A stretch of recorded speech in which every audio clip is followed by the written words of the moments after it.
You are going to be learning important advanced Zoom master skills, some of which have to be set up before your first participant logs in. Gail, I think you were an unknowing victim of my ignorance. I had asked Chris Poole to be the Zoom master, and we were using David's link, and I didn't know that you had to have a co-host set up ahead of time and breakout rooms. So you were kicked out multiple times while we were getting that ready on the fly at the last moment. So thank you for helping with the learning curve there. So Dave, Paul, at this time, the floor is yours. We're looking forward to everything you have to teach us. All right. Thank you, Liz.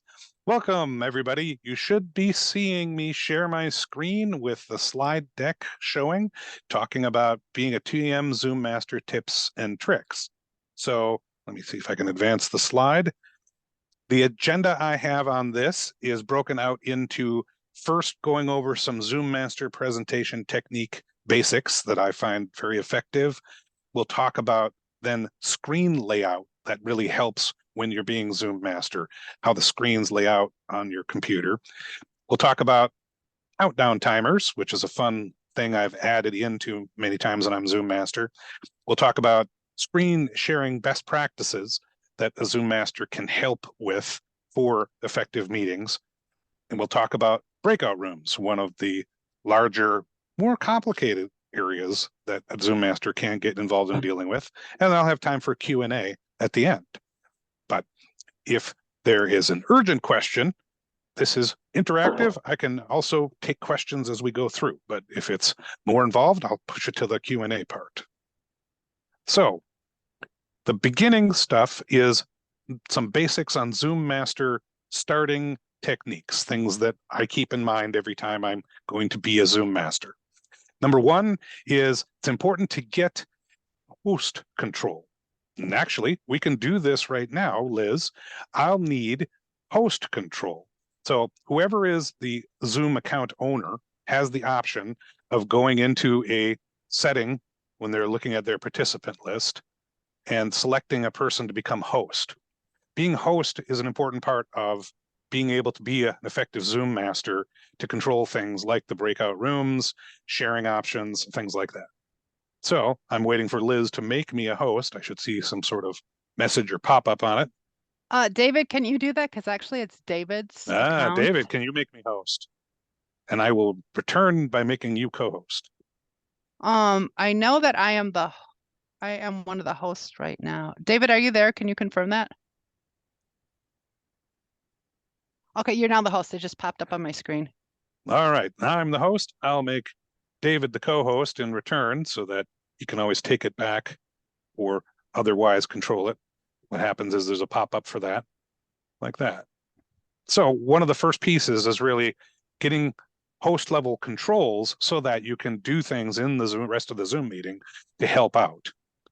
Co-host control is then important to return back to anyone else that's going to be helpful functionary or anyone that might need to back you up if you're suddenly called away or your computer system fails.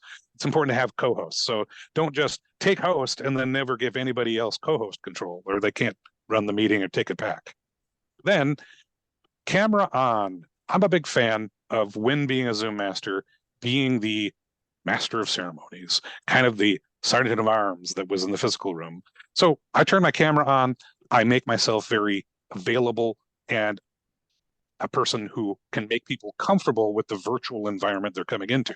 So I'm there. I'm available. If someone seems to be having trouble or there's questions or they have a confused look on their face, I'll reach out and see if I can help make sure the technologies, everything is working effectively for them. The next piece is the waiting room. So often when we are in a meeting, I'm going to switch what screen I'm sharing to give you an idea of this. You should now be seeing me looking at kind of a set of different windows laid out with your own views here at the top, participants pane and a meeting chat. So when it comes to controlling the waiting room, a Zoom master, once they're getting set up, sees who is our participants. They can open up this participant pane. We'll be getting to that in a bit when we talk about window layout. And the waiting room is often something that'll continue to pop up for whoever the host and co-host are to let people in. And typically what works well in Zoom mastering Toastmaster meetings is to keep an eye and let people in immediately, as long as it wasn't some kind of person who has an obviously rude name and is not a member of Toastmasters who has found a way to get into the Zoom meeting. So the waiting room provides that kind of blocking point, and the Zoom master is the first line of defense. It will appear in this participant area at the very top as soon as someone joins from the waiting room, and you can hit a button to let them in. Or, Excuse me, Paul, we can't see. We're just seeing like your desktop with like the icons and the things on the bottom. all right, let me recheck my share again. All right, are you seeing my mouse move a screen around? No, I see the different programs you have on the bottom of your screen and on the side. And then Gotcha. I see All your right. PC number and contact help desk in the top All right. right-hand corner. Screen Let is me black. let me try Other- making certain it's showing everything here. I want it to show the entirety of my screen one, which should include me moving a window around that shows Zoom content. Is it not showing that? No, it just has the various icons and then it's black. All right. Zoom is not cooperating with me showing Zoom itself. Oh yeah, the cameras fight with each other. I think you have to I think Let's it see has here. to get like saved if it's like a video to YouTube, or you have to have a second camera access. But yeah, if you're just using Zoom to do Zoom at the same time, the cameras fight with each other. Sorry. I don't have multiple cameras. No, I'm just trying to get it to display what's on my screen, which is the actual Zoom content itself, which it doesn't appear to. Sorry, give me a second here while I make certain it's going to actually show Did you go in the lower my left screen where it says content. stop video?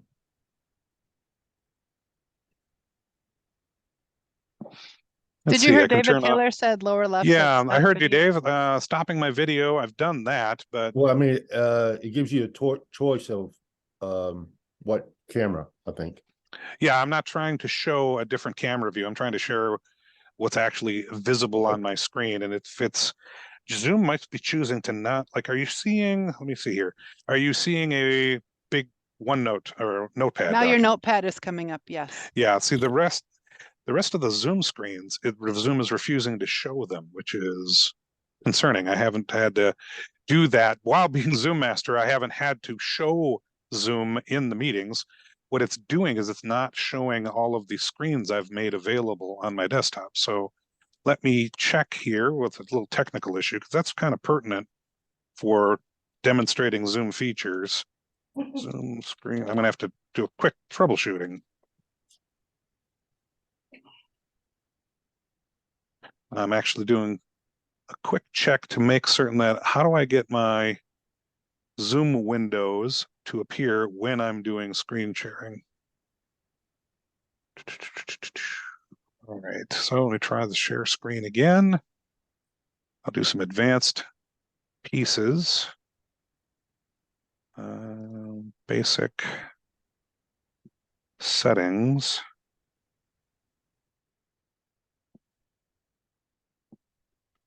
So you're not seeing Zoom windows in this case. All right, well, let me try this. I'm going to do a screenshot of what we're looking at so that you have a better idea of that, and I will put it into presentation that I was That sharing. works perfectly. Yeah. That showed up for a second. Now it's gone, but it showed up when you took the picture of it. Okay, so let me put a slide in here. I love seeing how techs can fix this stuff on the fly and how they don't get flustered. I would be like, eh. So you should be seeing me look at a screenshot that is showing us all in a set of pictures overlaid on a desktop. So what I had been pointing out was this kind of layout. We'll get to more details on how this layout's effective. But when we came to the host designation and information, this is the participant's pane that is available to a Zoom participant down in the highlighted buttons that will appear on this section of the screen. You can bring up the participants, and what we were attempting to show was you can select people and make them host. You can also select people and make them co-host once you have those rights. And that was the important part of thinking about how it's important to have a co-host there to look at that. So then we talked about camera on, being available, being smiling, and then the waiting room. Oh, yeah, we were talking about the waiting room. So the waiting room appears in that same participants pane at the very top whenever someone's entering. And it's important to just double check the name, make certain it's someone that should be in the meeting, and allow them in. The waiting room is that first line of defense from anybody that really shouldn't be walking in. And the Zoom master is the gatekeeper on that. One thing I like to recommend that Zoom masters consider is, as that master of ceremonies, to make people comfortable that they're in the room, I have a little catchphrase that I put out there as the meeting gets going and people trickle in. I'll mention, welcome newcomers to whatever the event is. We're just getting started. Feel free to find where the chat windows are. Maybe if you need to, practice your microphone and camera. That is something that I found very effective to kind of repeat. People coming into a meeting often haven't heard it the first time I've said it, because I've been in the meeting before it started 15 minutes, and it bears repeating.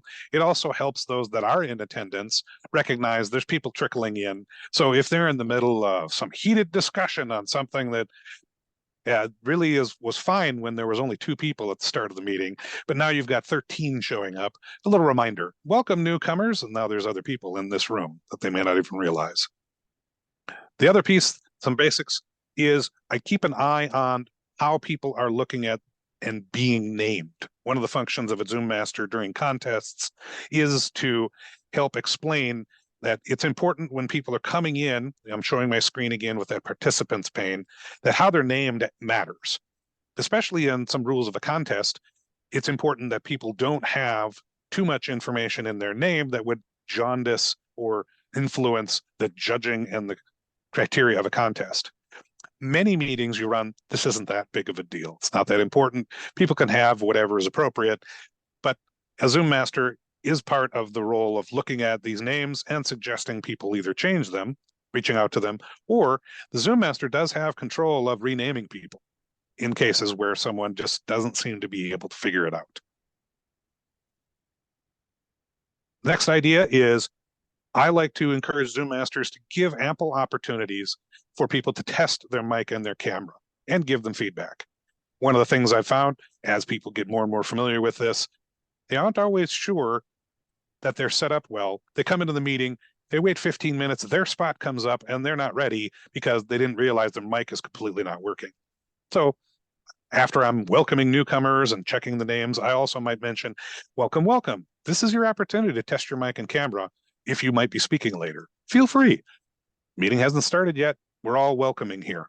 So it's important to give them that feedback and help them test it, because without a Zoom master pushing for that, we've had many a meeting delayed because there isn't enough testing happening first.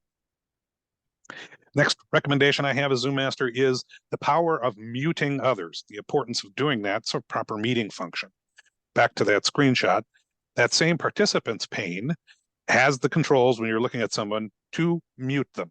If someone seems to be unaware that they've wandered out to the kitchen, they aren't paying attention, and their dog is barking, and they're overriding everything that's happening, feel free to mute them. The Zoom master has that power, and I use it on my own as ample as I could, and I try to be friendly about it. If I note they're coming back later, I say, you were muted. You might need to turn your mute off. Unmute yourself. And one other thing, that's overall tip I like to keep track of when I'm running as Zoom master, is keeping a side area open so I can keep track of some notes and things I might want to share.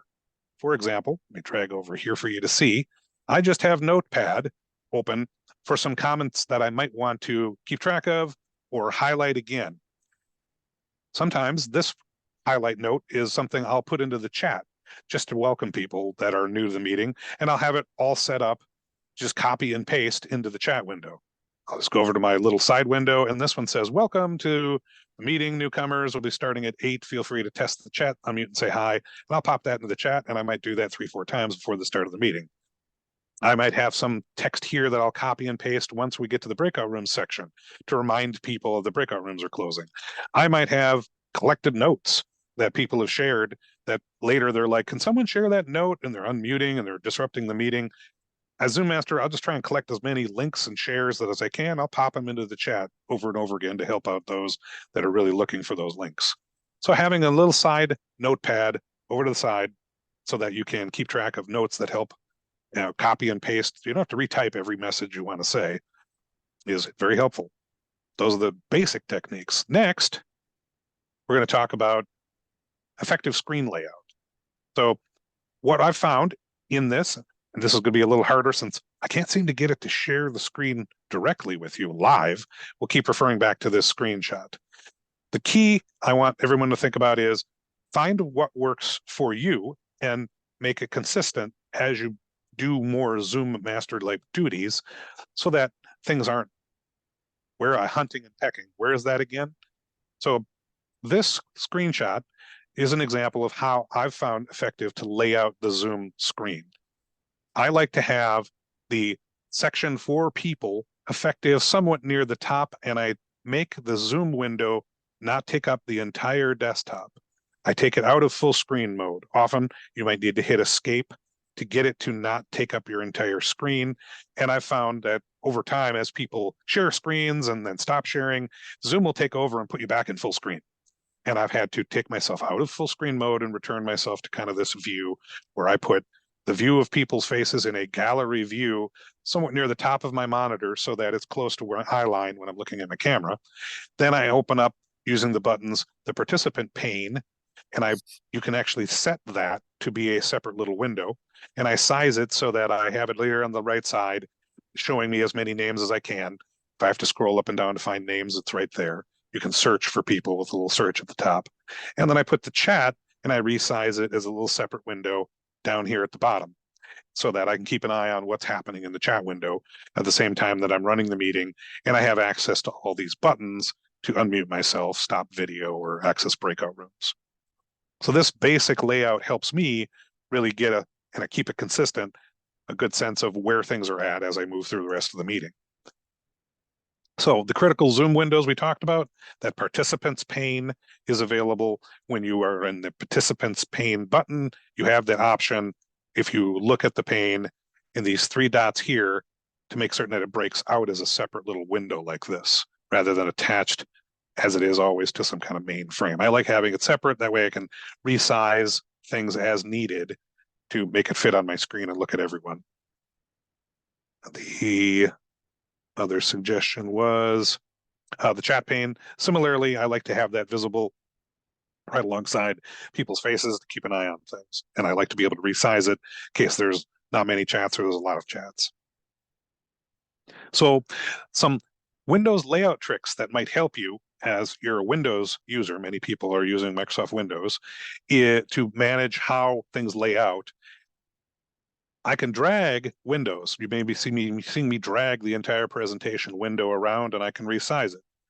And I can have multiple things then visible next to each other like this. I just went and looked up the annual business meeting agenda, and I can place it alongside, and I can have resizing happening if I move my mouse next to things so that I can have a couple things displayed next to each other.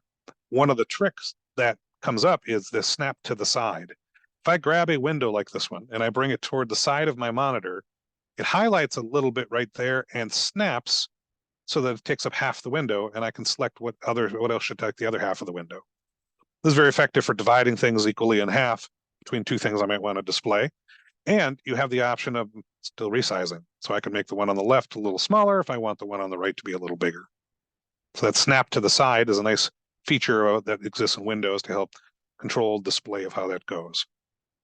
I wanted to note the next piece is exiting the full screen, because I've often found in Zoom, I'm in the meeting, I'm running it, someone will start sharing their screen and it will take over my entire screen.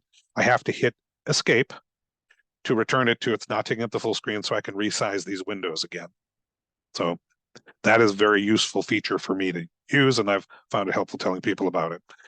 And then we've already talked a bit about how it's important and useful to resize windows. I can have a bunch of them. In fact, one of the layouts I've done is to have, we'll get to when we show a countdown timer, as well as the agenda showing, and have many windows open to display that kind of information. Next, for me, what I found is very happy to have at least two monitors as Zoom Master, so that I can keep one monitor up for the main content I'm going to be sharing and one meeting in front of me that's keeping this layout right in front of me. So what you can't see right now is that this view that I have is right in front of me on the monitor that I have the camera, so that I can see everybody. I can quickly see participants chat, and I just glance to my right, and now I am seeing this screen that is laying out all of the information that I might want to share. And if I stop sharing, I spend some time in between breaks, someone else might be sharing, and I take this particular monitor and I might lay things out on it that I know I'll want to share in just a minute. Maybe this window, maybe I'll drag over another window alongside, and I'll be ready for sharing again on that second monitor while this main one is just to run the meeting.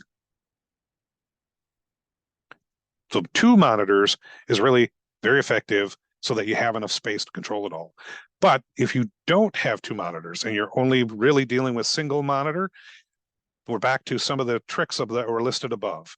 Keep in mind that you will have to resize some things so that, let's say, I needed to be able to see people. I might have to make that really small. I might have to make the participant window really small and the chat window really small. So alongside of it, I can keep up what's on the agenda and keep an eye on time or things that I might want to keep track of. So take advantage when you only have 1 monitor of all of the fact that you can have lots of windows here. You can resize them as needed to bring in other content that you might want to quickly grab. There's my notepad window. I might resize this to be a little bit like that so that I can run the meeting as well as have things ready to share as needed. But I haven't had to work with only a single monitor in quite some time. And knowing that I want to provide the best experience I can, I spend time making certain to set myself up well with two monitors. If you are a benefit in having a third screen, I do, because I have a laptop that's driving my 2 monitors. And over to my left sits my laptop. I actually open it up and it becomes a spot where I can save other documents that I didn't want either set up here to be instantly shared, nor are they part of my main monitoring window where I'm looking at everybody's layout like this. My third screen becomes a place where I can take this. Oh, here's my notes. I'll drag it over to my third screen, keep it there. And when I need it, I can drag it back from way over on my third holding space into these other monitors. Very useful to be able to have the third monitor too. Sometimes people close their laptops and figure they'll never use it. My recommendation is, no, it's another screen. Take advantage of it. Next is the power of a countdown timer. One thing I've been doing in Zoom mastering meetings is having an available countdown timer. Let me bring over an example. From, where's my, it's too many windows. There it is. All right. I have a link in the slides that I will share, but this countdown timer allows for me to quickly set up a generic event. Let me quickly throw it in here and set up how it should display against today's date, the 4th, 22nd, 2023, and it's going to happen at 11, a few minutes.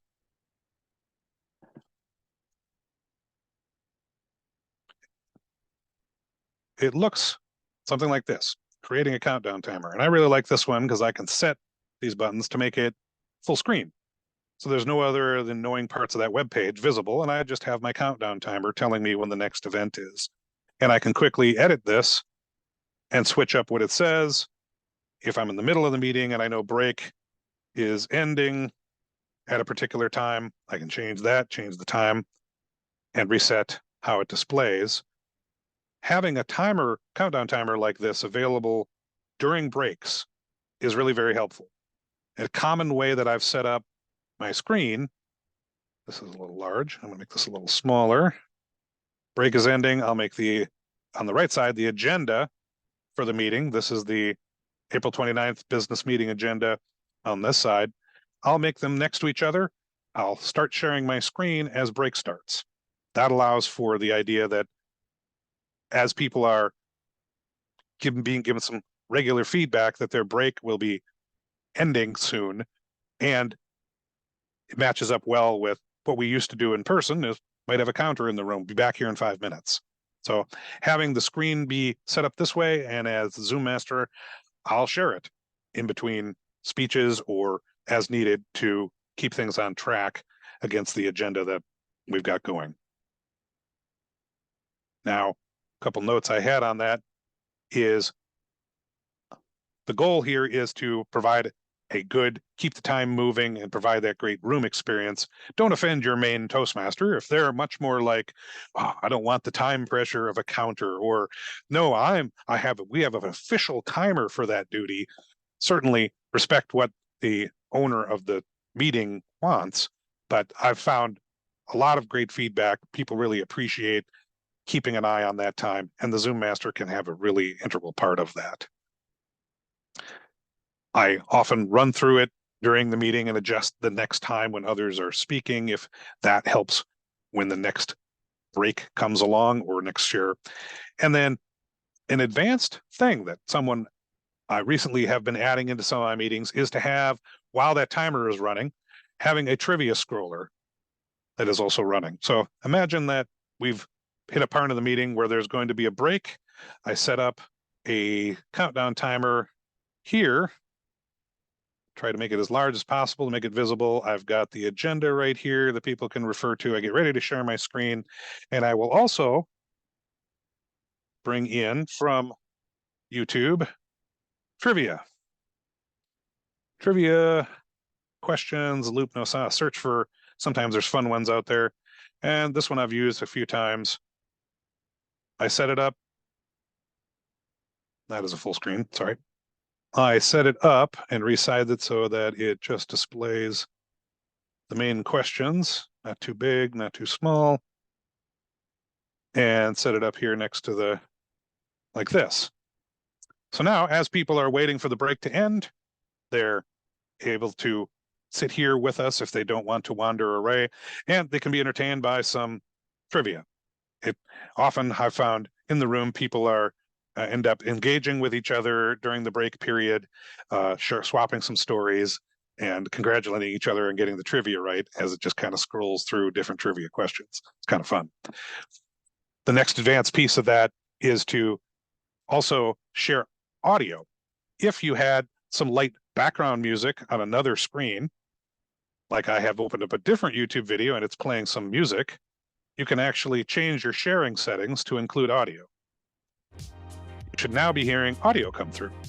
So while the meeting is going, while break is happening, while things are, you can include some background music just to make things more fun, just to keep things interesting. And I've found it helps people understand that when break is ending or that we're still on break, because they can hear the music while they go off to the kitchen.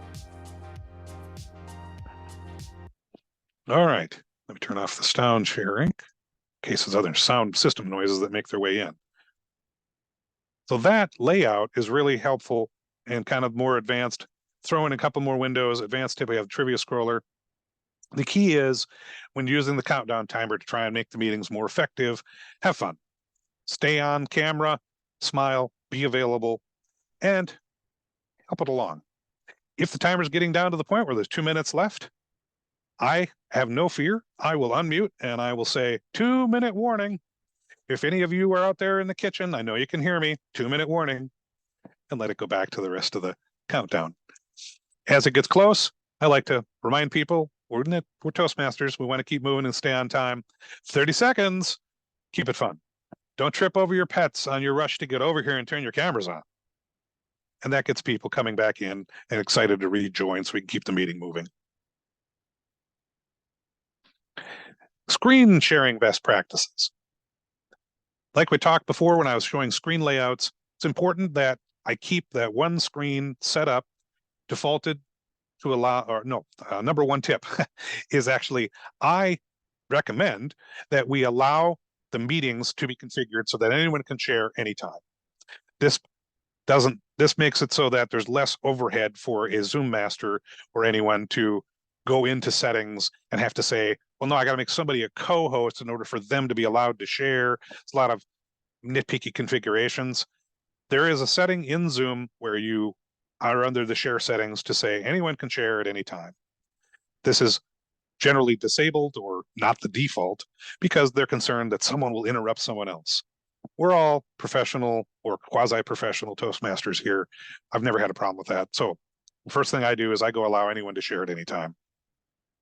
And then I make certain that I'll be ready to share my screen as Zoom Master that has hopefully maybe an agenda if you've been given one, countdown timer or fun trivia right here on this extra monitor so that at any time I can share this and keep people aware of what's happening next.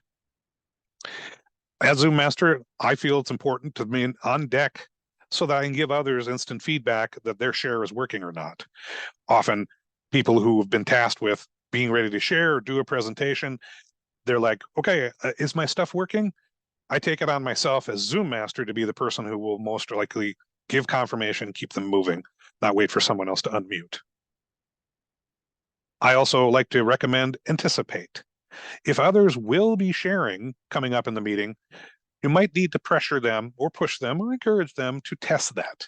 Sometimes people come to the meetings, they assume everything's going to be perfect. We get to that part of their slide, and then we're spending 5 minutes dealing with their sound equipment. Meeting hasn't started yet. I know you're talking later, Dave. How about you unmute, test your sound, because I know you've had problems with the mute button. Right, Dave? Okay. So, and number 5, know where the buttons are so that you can stop another sharing. So let me switch back to that screenshot. There's a lot of power in this participant screen, 3 dots that appear when you hover over people. You can mute people, you can ask for them to be unmuted, and you can stop sharing. And if something is going wrong or sharing isn't meeting with the overall needs, you have the power as a Zoom Master to do that kind of thing. So I keep track of where those buttons are so I can control that. Advanced ideas that I've found helpful. These are something that aren't as foundational as the others, so keep them in mind. They're more nice to haves. Sharing the sound for the background music and having a name random topic spinner. So this wheel of names site is pretty nice. There has been plenty of meetings where there is, it's opening up another window, let me drag it over. There has been a need to set up a randomizer for who was first, what is the speaking order of the contest, or who is a winner of a particular prize that might be involved. This site, Spin Wheel of Names, allows you to quickly throw in names or topics. And looks like kept track of stuff from a previous meeting here.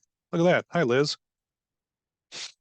And you can take a list of names and you can add stuff onto the wheel and hit the spin button so that it will allow you to randomly generate those things, and having a little randomizer handy is very helpful. That's some advanced stuff. All right. Breakout rooms. This is one of the harder functionalities that a Zoom Master should spend some time practicing. Setting up breakout rooms is kind of a pain. And without being able to share the actual Zoom screens, I'll probably need to do some screenshots here real quick of what that looks like.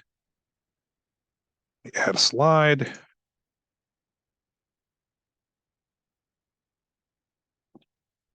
So you should be seeing me look at a screenshot where I went up to the, go away, make this bigger, there we go.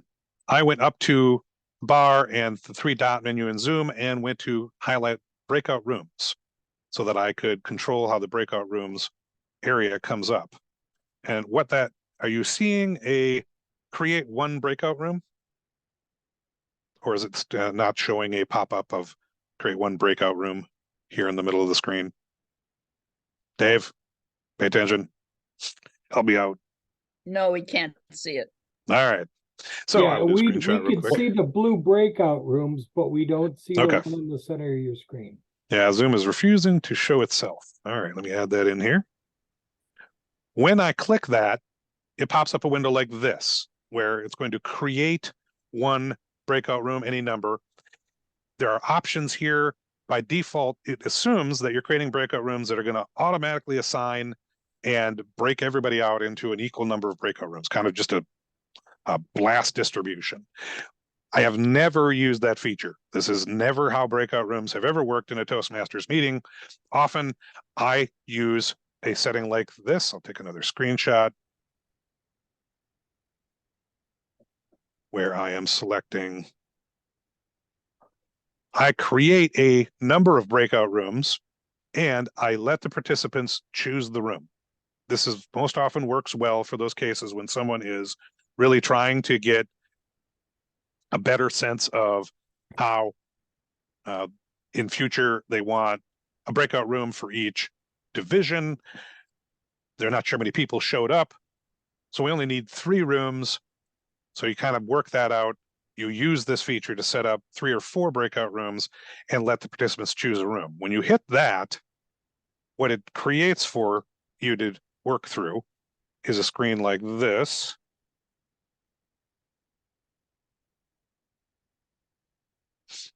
Where it represents those 5 rooms I've selected here. And when I hover over them, allows me to rename them. So I can click a button, rename each of these rooms. And when I'm happy and satisfied that I've got them set up in a way that's helpful, I can open them down here at the bottom. When I finally open the rooms is when they will appear. There might be people who see a little red pop-up, and underneath their controls at the very top, underneath the breakout rooms button, when they select it, they should be able to see the rooms and choose to enter the room that they're interested in joining. This would be And sorry, this would be good for a chief judge. So he can put judges in, you know, in the rooms. Sorry, Paul. Yep, absolutely good point. That's an example use case. The idea of it is that having a person responsible for the creation of the breakout rooms usually falls to the Zoom master, even though there might be a chief judge or contest master at the meeting. The Zoom master, one person really is responsible for creating breakout rooms. If other people try to go in and recreate breakout rooms in the middle of other people creating rooms, they conflict. Have one person set up these breakout rooms, have it be your Zoom master, and communicate clearly with them how many rooms you'd like to see, so the Zoom master can fill out these screens and open the rooms up. What's notable here is too, once you've created rooms, you can't just add another one. You have to return to the beginning part of this whole breakout rooms process, start all over, set the number of rooms, configure them to be enterable manually by people can pick their rooms. You have to go through all these steps again. So one of the tips I had, wanted to make certain people share is the rooms, keep it in mind, the rooms need to be closed in order to have new rooms. So it's important to get the situation right with your host. How many rooms are we looking for? What should be their names? And try and get them set up as early as possible so that we can, when we finally open them, that they're available. Because of the time I've spent with the fact that you have to start all over again, I actually add extra rooms. So if I'm being told, yeah, I'll need 4 breakout rooms, I create 5. If I'm being told I need 5 breakout rooms, I create 6. So that there's extra rooms that I could rename or repurpose rather than having to recreate everything. And I name the extra rooms as test or side room or something like that. Often they don't end up needing to be used, but it's good to have them there rather than starting all over. May I ask you a question about the breakout rooms? Sure. Okay, so if we are going to help with contests, I know that in the beginning, the contestants and the functionaries show up early. So you'll need at least 3 breakout. You'll need one, well, just a regular, maybe it's not a breakout room, but the people who are there as the cheerleaders for the contestants, they're like in a regular room, if they're even allowed in yet. And then there's a room for the contestants who are being briefed, and then there's a room for the judges and the timers, ballot counters. They're all thrown in one, and then maybe sometimes they take the timers and the ballot counters and they're put in a separate one. That's at the beginning, and then later on, you don't need those breakout rooms, but you do need breakout rooms for the chief judge and the ballot counters to go in, or maybe if there's a protest or something, you need to put all the judges in a room. So can you take these rooms that you're already set up for the pre-contest stuff and just rename them on the fly? Or are those the extra rooms that you have and you delete the other ones? What's the best way to handle that? My recommendation is, let me share a screenshot here for contests. Because it's difficult to redo the rooms, You can rename them, however. So I think it's best to think about it as create a number of rooms to start. You don't need 37 because that'll just get confusing for anybody trying to move amongst rooms, but have a small set of rooms plus some extras so that you could rename them. Contests in particular have a need for breakout rooms, and depending upon how the contest master wants to run things will determine how many rooms you might need. In my experience, being both a contest master and a Zoom master, I recommend this kind of layout. There is a contestant briefing room where you send the contestants to for hearing things that contestants need to hear. There is a functionary room where functionaries are allowed, meaning the chief judge, the ballot counters, anyone that has a functionary role that is meant to be a little separate or private from the rest of the contest, get their room. And that room serves multiple purposes throughout the meeting. As you get started, it's the place where the functionaries can go and talk about the contestants. And later on, it's the place where the ballot counting can happen. Having that one room consistently available during the meeting matches up well with in physical space. We often had a room that was meant for contest functionaries, and no one else should be going in there unless you're allowed based on your role. So having a single functionary room and treating it with the respect it deserves, that other people shouldn't be wandering in there, is important. I've found I do not tightly lock out these rooms. Like, I follow my guidelines from the start. I allow people to pick the room they get to join. There's nothing preventing someone who should be going into the functionary room from going in there. Much like we don't have armed guards in person at doors that keep people out of the functionary rooms at an in-person contest. This is a matter of understanding our place as Toastmasters and respecting contest rules. And serves well the Zoom master not having to configure or manually move people around into different rooms. So I set up a contestant briefing, a functionary room, a testing room, and maybe another side room. This allows me to rename these as needed, and usually contestant briefing and functionary room are used multiple times throughout the contest. Does that answer your question, Liz? Yes, thank you. I guess the other thing is, and I know you're allowing people in, but I have sometimes in some contests seen like a person's in the wrong room. And then they just like, oh, I'm in the wrong room. They move. But Sure.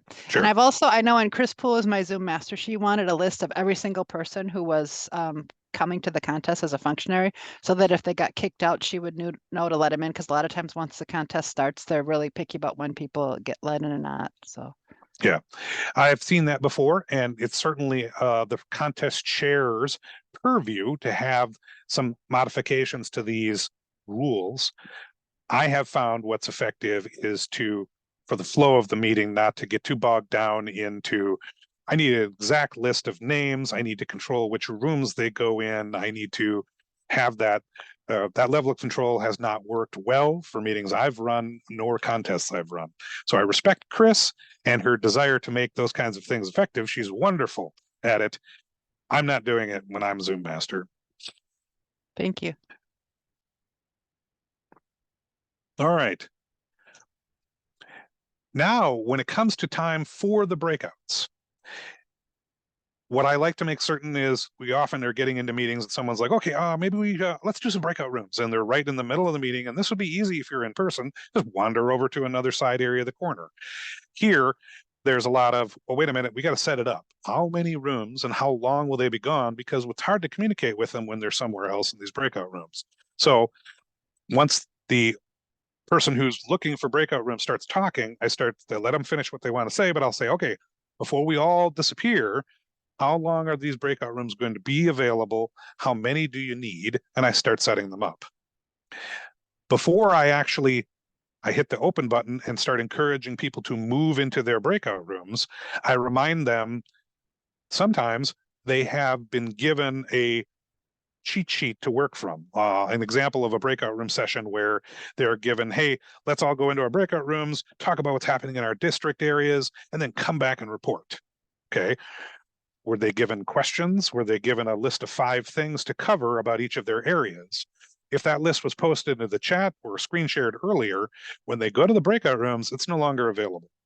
And I've had plenty of cases where people have been given something in the chat, they all shuffle off to their breakout rooms, and then they're like, well, what are we supposed to be working on here? Because they didn't bring it with them. So as Zoom Master, I take the time to remind them, we've just talked about how you need to have that from the chat. Make certain you're grabbing it from the chat before you go into the breakout room. Download what you need or have your stuff prepared. Gather your things. Then the process of getting people into the rooms. I follow a process that I encourage them to navigate themselves. It is functionally hard for a Zoom Master to have a meeting of 20 or 30 people, and it's about me as Zoom Master moving them into the appropriate rooms. I say words like, all right, we're now ready to move into our breakout rooms. The breakout rooms have been opened. You may see a red pop-up. You may see that under the button for breakout rooms. Look for the button for breakout rooms near where you mute, hit the 3 dots, and when you open the breakout rooms button, you should be able to choose the room you'd like to go to. Please do that now. If you are unable to do this, because some people have technology impairments, I will be with you in a moment. Right now, let's let everybody who can move themselves. You give it a minute, everybody's trickling out. Then I say, if you're still here and unable to move yourself, please unmute. I will find you on the participant list screen, and I will select a room for you if you tell me your name and what room I should move you to. I've had cases where this has tried to be run through chat. People will type into the chat, I want to be moved to this room. I want to be moved to this room. Having 13 people try to do that while also trying to, I very much am in favor of you handle it one at a time and you handle it vocally so that people are moving effectively and promptly into the rooms they need to be moving into.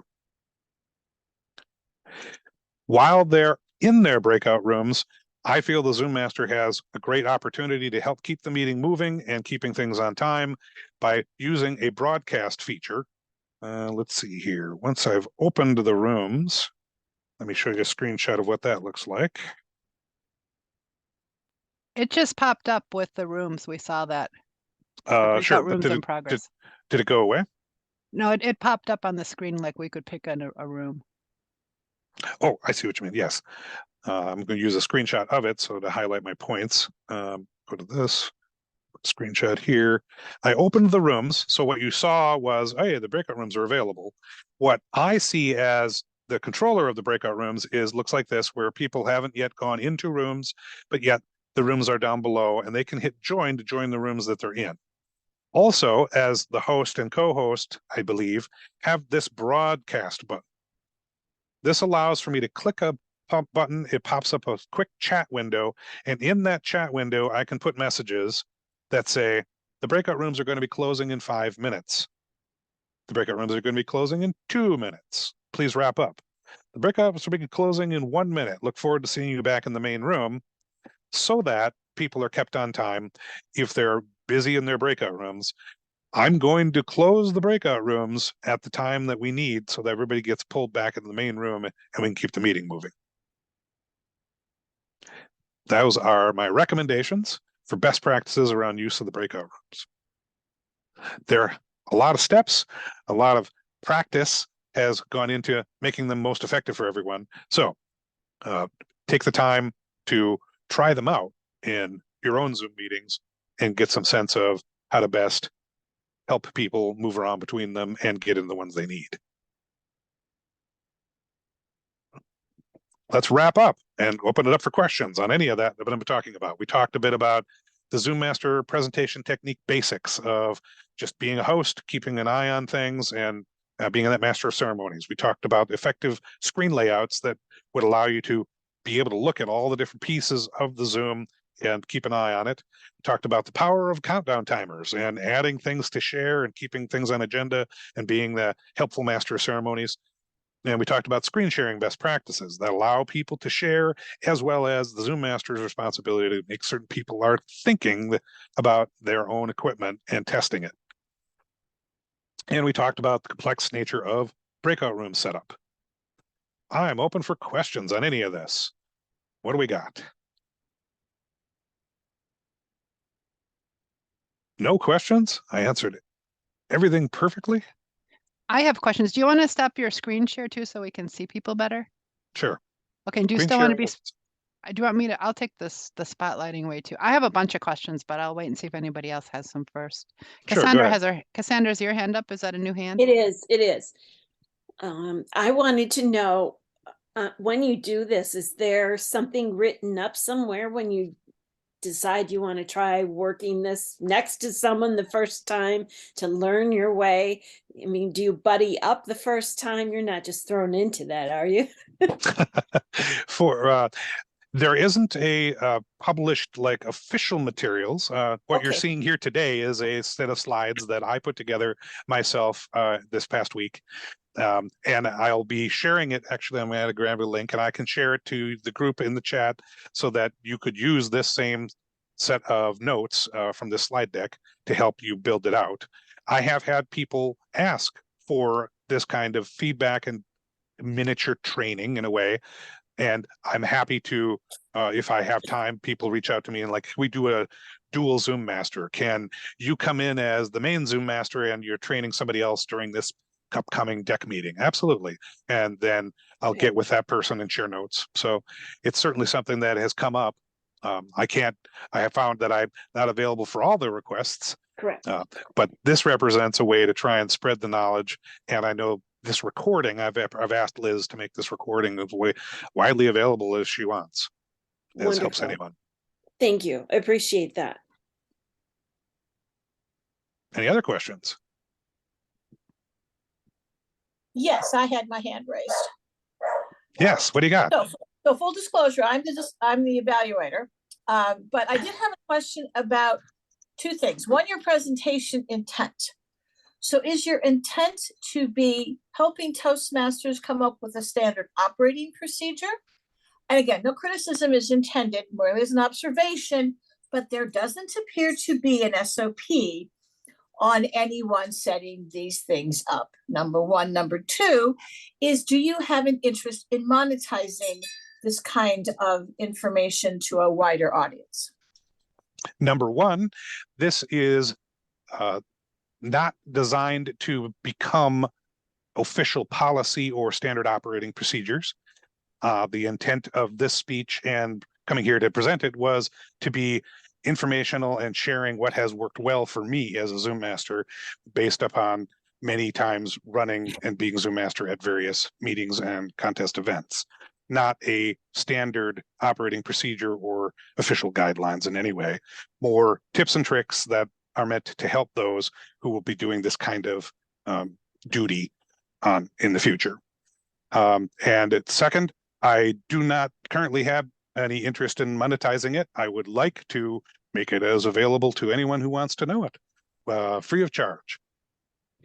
Thank you. Oh, this is Grace, by the way, not Delaney. We didn't have enough bandwidth for the two things, so I'm on her. Oh, gotcha. So Delaney's very, very good at asking questions, but not, I hope, quite up to my level. At least not this week. Give it to them. Sure. Thank you. Paul, do you have the links for the countdown timer site and all that you could put in the chat? I can. Awesome. If your link you should see there right now is a link to the entire slide deck, which will include links that were on the slides. Mm. Or I can also go right over here and start copying and pasting the slides, the links from the slides into the chat. Absolutely. While he is doing that, I guess I have a question for the group, and maybe you're feeling a little bit like me. It's like, this is exciting.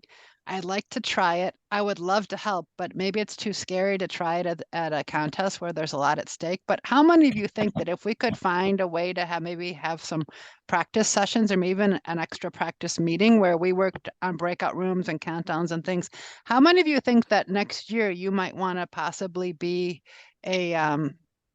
try being a contest, a Zoom master? So Jim, I see. Would. This is Grace. I would, but that would preclude me from competing, correct? I would have to check. I know you couldn't be a judge. I don't know if Zoom Master would. I know certain things you're not barred from, but you definitely cannot be a judge, and you can't be a chief judge because if a judge doesn't show up, I mean that goes. Yeah, I think that's fairly straightforward. Yeah. Not a lot of exploration. No, then yeah, if I would still have the option. By the way, Daleks are typically not blue, or are blue, typically not red. I just thought I'd point that out. Hey, you haven't watched some of the newest stuff. They had I like have too. they had rainbow Daleks, and it was Yes, ridiculous. yes, they did, but that was in the 1920s and 30s. We can call geek them later, okay? I'm just saying. Okay, okay, that's fair. If no intent of any other statement was meant, was basically what I was saying.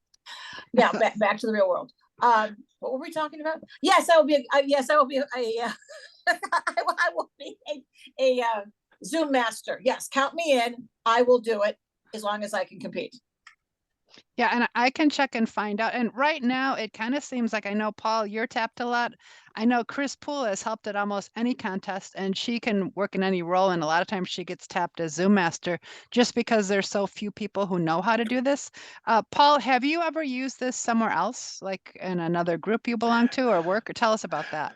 Yeah, I actually, outside of Toastmasters, I am a data and analytics professional, and I run meetups for those that are working that space locally. And as COVID hit, many of those went online. So I bring these similar techniques to those meetups when they have either an online or a hybrid component. Some of those are often using technologies other than Zoom, but the same kind of principles and supple features of breakout rooms or screen sharing exist. I just have become an expert on doing that in Zoom, Teams, Google Meet, you name it. Are you afraid? I know you have great front of the room skills, you have great administrative and leadership skills. Are you afraid that because you know how to run tech that you get pigeonholed? Maybe are you getting tired of being tapped? Are you being over Zoom mastered, I guess is my question. Not really. I approach that I have to a lot of this kind of knowledge sharing. That's why I like running the meetups for technology guys. That's why I like being part of Toastmasters and being an officer in my club and area director, is being able to give back and share what I know and knowing my limits. Just because someone's asking doesn't mean I'm going to say yes. That's good that you have those boundaries. I did notice too, I was going to and mention Jim, here though too, Dave has been a Zoom master. Dave is very familiar with all of this because we did it in T-Peer Talk of the Town during COVID. He's being very quiet because he's also knows boundaries, but I'm going to throw him under the bus. Thank you, Paul. I appreciate that. So I was president of Talk of the Town before COVID hit, and then we went online, and I was learning. I think Paul was a little bit ahead of me, but I leaned on Paul a lot. We had Cassandra. One of the tips, we got online, just me and him on Zoom, and he was helping me through hosting Zoom and learning Zoom. And we got really good at it. And he was always my go-to guy because, he's really good at Zoom Master stuff. And I would always make him co-host. And, he kept an eye on the room when sometimes my computer wasn't showing a lot of the controls, things like that. And we learned a lot. We spent a lot of time on just me and him, just, working on Zoom and open up a meeting and just going through all the controls and all the settings and things like that. And yes, I do know how to be a Zoom master. There you go. Yep. You admitted it. Now they got you. well, and multiple people, Cassandra just said she's interested. I'm interested. I guess the one thing we'll see, I have never worked with contests as much as I did this year. And obviously I was not in the tech role, but I was in an undisclosed role, which means a judge or a contest master or a chief judge or even a ballot counter a couple times. But I find that I now have a list of all these people who were never in my phone before because I needed their cell phone. Like if you're the chief judge, you need their cell phones in case the voting isn't working. And I learned how to vote with Google Forms and all these other things. But I'm just curious because I'm going to be at the conference for 2 days. It seems like a lot of the people that volunteer, these are also the folks that either Zoom in or come in person to the contest. And I'm just wondering if because of volunteering, it's going to feel closer to those people. And I think you always get back by giving, even if it's relationships or you feel better about yourself when you volunteer. But I would love to see us take this to the next level. And I was going to say, Jim, you have a gentleman, or there was a guy at Cream City at one point. I don't remember what his name is, but I know he even has on LinkedIn that he helped run Zoom meetings a lot with tech. And there was someone else in central or northern Wisconsin who would sometimes help as Zoom master too. And she had a tech background. So it was really good for them to put it there. But I'm just thinking in general, if we could put that skill set, something we actually master it. We're not saying we can do something we can't, but what possibilities might that open up for us? And usually, Grace has a master's in nonprofit. She knows all about volunteering, but a lot of times very powerful people volunteer on different boards and things. And who knows what, you never know that sometimes it's just that one connection or that one little thing that changes your whole life. You can use it in other meetings. Yeah, other meetings, Toastmaster meetings around the world. I've been in several Zoom meetings, different countries, and I ended up being Zoom master because they found out somehow or another. And also your meetings when you go out, your company meetings, you can do it you can use these skills with company and volunteering. Go out and volunteer. That's the best way you're going to learn. Is just jump right in, I think. Thank you. Okay. I have another question. Okay, you're talking about how you have 3 screens going. I Yes. have an older computer, an older laptop, which usually doesn't come out of the bag. If I am competing in a contest or if I'm the featured speaker, I will have them both fired up just in case. And then I have my cell phone on too. Just, it's like 2 belts and a suspender. But Sure. to be perfectly honest and not to sound ignorant, I don't even know how to share screens between 2 computers, or do I need a network? I wouldn't even know how to do that. Well, a few tips for those that are looking for how they would use monitors effectively with different parts of laptop or computers, pieces of equipment. Most laptops have at least one port called either HDMI or DisplayPort, a port that can be hooked to a monitor. Now, I'm biased. I've been doing this kind of stuff for years. I have monitors lying around so that I can be like, oh, I can grab a cord, I can grab a monitor, I can find the port and I shove it in. I've been happy to say that in the last 5 years of technology, these tools have become a lot more aware of how to set themselves up. So my experience with computers that are at least newer than 6 years old is that if you find a monitor, you find the appropriate cords that hook between it, and you connect it, it should fairly quickly allow you to have another display available. Windows has gotten a lot better around recognizing that a display has been connected. Hey, do you want to show more content on that screen, and kind of bring it up? But for me, I have invested in having a few monitors, having some cords, and having a docking station that allows me to spread this to at least up to 4 monitors if I needed to. So What's a docking station? And Delaney has a question after you answer. Sure. Often, because the laptops have only a few ports on them, they have products that are called hubs or docking stations that hook up to the computer via one of the USB ports on it and allow it to spread out. Now you can have other things connected, multiple monitors, and it's usually a small brick-like device that has several ports on it. They generally run anywhere from $30 to $100 for different ones. And most computers these days can hook up via that USB connection, and suddenly there's other ports available for more monitors, more mice, other devices that you might want to hook in. Thank you. Delaney or Grace, you had a question? Yes, it's Grace. So if I understand correctly, everyone's assuming that the issue is a hardware one when we're having a conflict. I've had to go to 3 different computers to deal with Google issues between my various clients and their needs and blah, blah, blah. And so what was happening was, because I was syncing across some platforms but not others in Google Chrome, all of a sudden now all of my security settings and this and that and everything else. And so like basically nothing was working, and I'm still struggling trying to figure out what. So I would have one computer that all I'm doing is Zooming or whatever else on. Our bandwidth issues are because we live a half a block from Lake Michigan, and AT&T does its best. You know, physics being what it is in line of sight, and you can't bury cables in rock.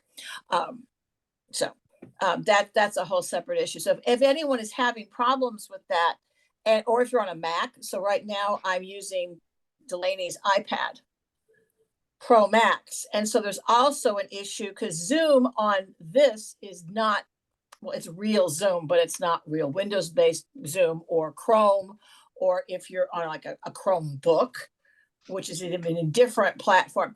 And we don't talk a lot about that in Toastmasters, that really people do need to, compatibility and ability minimally are two different things. Things may be compatible and you may meet the minimum requirements, but the minute you have this, you know, from a computer standpoint, slightly different language, it'd be like Northern Italians trying to talk to Sicilians. Best of luck. Okay. And on a variety of levels, but commonality of language is an issue. And also the fact that the protocols and what they consider to be a security issue could be stopping you. So Sure. that I just wanted to kind of throw that in, because a lot of people, especially in the contests I've been seeing, you see a MacBook doing one thing, and then but somebody else is online, and you say, okay, well, what do you have? And they have or whatever. So they're compatible, but nobody says they were easily compatible. The word easy is nowhere in the description. So Yeah. My thoughts on that come from a perspective, just so you know, of an IT guy who is used to handling of technology issues. But when I put this on from a perspective of a Zoom master, there are minimum requirements I would recommend for people considering being Zoom master. Do not try to be Zoom master from an iPad. Do not try to be Zoom master from just your phone. For me, effective Zoom masters require a chair, a table, a keyboard, a mouse, a full computer, not a tablet, and a monitor, and a webcam device of some kind, in either separate or as part of the laptop. Those are, to me, baseline minimums for someone who would like to try to be a Zoom master.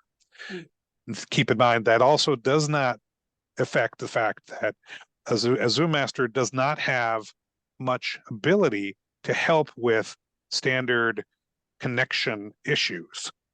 The Zoom master is there to be master of ceremonies, help with the room, its setup, how it might appear, and if people are being heard.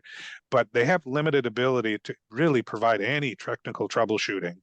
90% of true issues, like you said, are going to be, your participants need to be on a decent network. Your participants also need to be using decent equipment. There's no magic that a Zoom master has to fix the fact that when Dave Taylor joins from his phone, I'm looking up his nose. That's happened.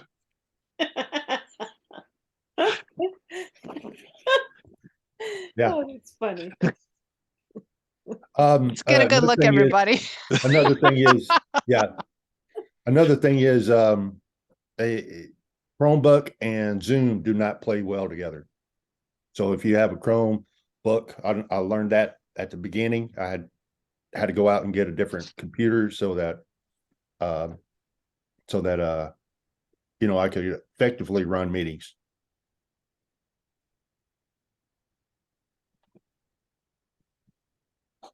the weird thing is, now that Teams is making kind of a comeback, that's Microsoft, and of course Google Meet, you can use a Chromebook with, just FYI. So the technology and the conductivity is changing so rapidly. It's by next year, this may all be completely moot. We don't even know. That's the problem with it, because if you don't keep up and everybody's sort of thinking we're, a V6 is the biggest engine you're ever going to see in your life. And, you know, what's a V6 or a V16 as an example? No. And admittedly, I'm probably easier for me because my professional life is technology as well. So part of it is keeping up with latest trends and trying new parts of technology. This allows me to then bring it into my non-work life and help others. But yeah, it will involve, things are going to constantly change and change faster. My advice to my kids was, it doesn't even matter what they're going to school or college for right now because they're not going to be doing anything related to it in 10 years. Mhm. Oh, I'm just used to being a victim of bad technology. I don't really have the edge of anything to actually be helpful. Liz, you had a question? Yes, I have a couple questions. So the first one is, I know that as the host or the co-host, you can turn off people's cameras at any time. And I know you can't turn them on, so this might be trending into that area, but sometimes people have their camera on and they're not even, they're so unaware of how bad their background is, or there's something distracting. Zoom masters or people who are hosts don't have the ability to put up like a generic background that would save somebody from embarrassing themselves without turning their camera off, right? That's too Correct. much. That's correct. That's not a feature that's been implemented that I've seen at all. Okay. No, but I do feel some responsibility. Well, just as a Toastmaster, there have been meetings where I have in chat directly to people pointed out, in case they didn't know, this is what is coming across. Maybe they should take a look. Just a gentle suggestion. And it has helped, I believe, for cases where someone's background has not been what they expected, or they didn't realize how distracting they were being. Okay, and then another question. I know that you can turn the mics on and off, and I read about this, but I never did it. And I know sometimes You can actually mute somebody, but you can't unmute them. You have to ask. It causes a pop-up to come up asking them to unmute. You can't Okay. actually unmute anyone automatically. So you know how they can, you might be toggling back and forth between various chat features, like maybe you enable chat for all when somebody's, like say it's at a contest. So you enable that like during breaks, but not during the speeches, so someone doesn't accidentally think they're saying to their friend, I think this guy's better than the other one, and blast everybody. But Sure. so that you can toggle on and off. I'm wondering, since you seem to know a lot about different screens, many of us are not running behind the room stuff. We're the front of the room talent. And one thing that I'm curious with these multiple monitors, I know once I logged in on my phone and on my computer and I thought I'd be able to see everybody, but it was the same thing twice. But and I need to get one of those drop down cameras where I can see myself, but maybe I need something on my wall where I have like a big TV where I can see everybody. Because sometimes it feels like you're presenting to the dark. And a lot of times with the contest, like when I was a contest master, I was told to just look at the camera and smile the whole time, which was hard because the way my thing's set up, I'm just looking at the dot and I can't even see myself. But I wanted to encourage the person because I might be the only one on. But if you're talking somewhere else, it's hard to get audience feedback because if you look down at the screen, then you're looking at the wrong spot. So I should probably have a second screen. But like, would that be an HDMI cable, or how would I do that so I could right now I have you use your spotlight, but when you screen printed your stuff and turned it into a slide, you had the gallery view, so you were controlling that. But like, how could we have a gallery view of all the participants? If we're trying to get feedback to see how we're doing. Sure. Visually. Let me see if there's a way to best showcase that. I'm going to share my screen again. What I've found with Zoom is the question that you're asking, Liz, that I'm hearing is if when you are a speaker and say you're presenting your screen right now, unless I've configured something in Zoom, I don't see anybody. Right. I'm nothing's appearing on my screen. I don't really know. I just have this camera with a little light on it. I got to look at it. And I don't have a good sense of, am I talking to my audience?